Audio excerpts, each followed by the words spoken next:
পাবদা মাছ রান্না করবো আলু দিয়ে। তো ভাবলাম আপনাদের সাথে শেয়ার করি। অনেক সিম্পল আর সোজা একটি রেসিপি।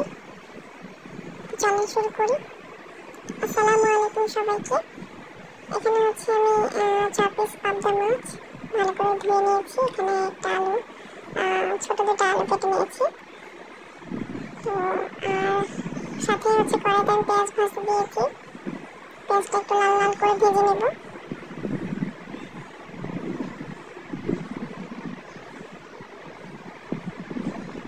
কে কীভাবে রান্না করেন আমাকে জানাতে পারেন।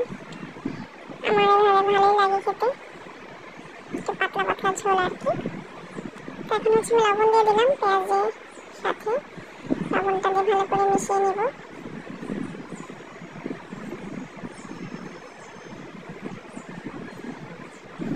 আজকে আমি কোনো বাটা মশলা ইউজ করবো না, শুকনো মশলা দিয়ে করবো। এখানে হচ্ছে আমি প্রথমে একটু পানি দিয়ে দিলাম যেন পোড়া না লাগে।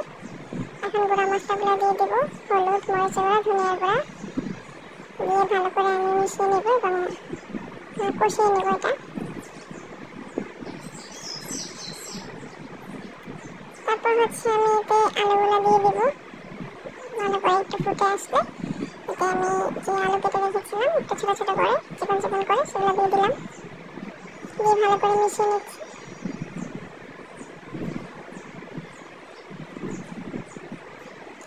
আর 2 পিস টমেটো দিয়ে দেবো, ফ্রিজে ছিল ফ্রোজেন। তো সেটাও দিয়ে দিলাম আমি এই পর্যায়ে। দিয়ে আমি মিশিয়ে নিচ্ছি।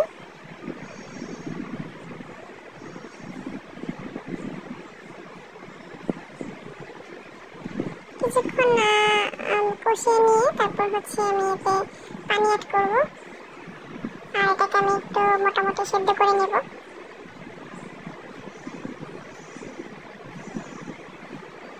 এটা আমি মিশিয়ে নিয়েছি। তারপর যখন ভালো মতো বরফ চলে আসবে তখন হচ্ছে আমি মাছগুলো অ্যাড করবো। দেখতে পাচ্ছেন মাছগুলো ভালোই বড় ছিল, কড়াই আমার ভরে গেছে 4 পিস মাছে। তো আমি এইভাবে উপর দিয়ে দিয়েছি, দিয়ে আমি ঢাকা দিয়ে ঢেকে এটাকে ভালো করে আগে সেদ্ধ করে নেব এই পানির সাথে। তারপরে হচ্ছে আমি আবার পানি অ্যাড করবো। এই যে দেখতে পাচ্ছেন যখন একটু কমে আসবে তখন হচ্ছে আমি এর উপরে আবার পানি দিয়ে দিলাম। আর হচ্ছে ভাজা জিরা গুঁড়া উপর দিয়ে দিয়েছি। আর হচ্ছে ভালো করে আমি এটাকে জাল করে নেব যতক্ষণ না আমার ঝোলটা একটু কমে আসে।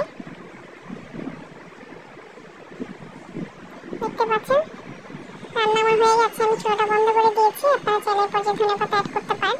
তো আমার কাছে ছিল না তাই আমি দিইনি। আর গরমের মধ্যে আমার ধনেপাতাটা আসলে ভালো লাগে না, আমি স্কিপ করি। যাই হোক, এই তো সোজা একটি রেসিপি শেয়ার করলাম। মশলা তেল সব কিছু কম, খেতে কিন্তু খুব দারুণ লাগে। আপনারা চাইলে ফ্রাই করে একবার দেখতে পারেন, আশা করি ভালো লাগবে। আল্লাহ হাফেজ।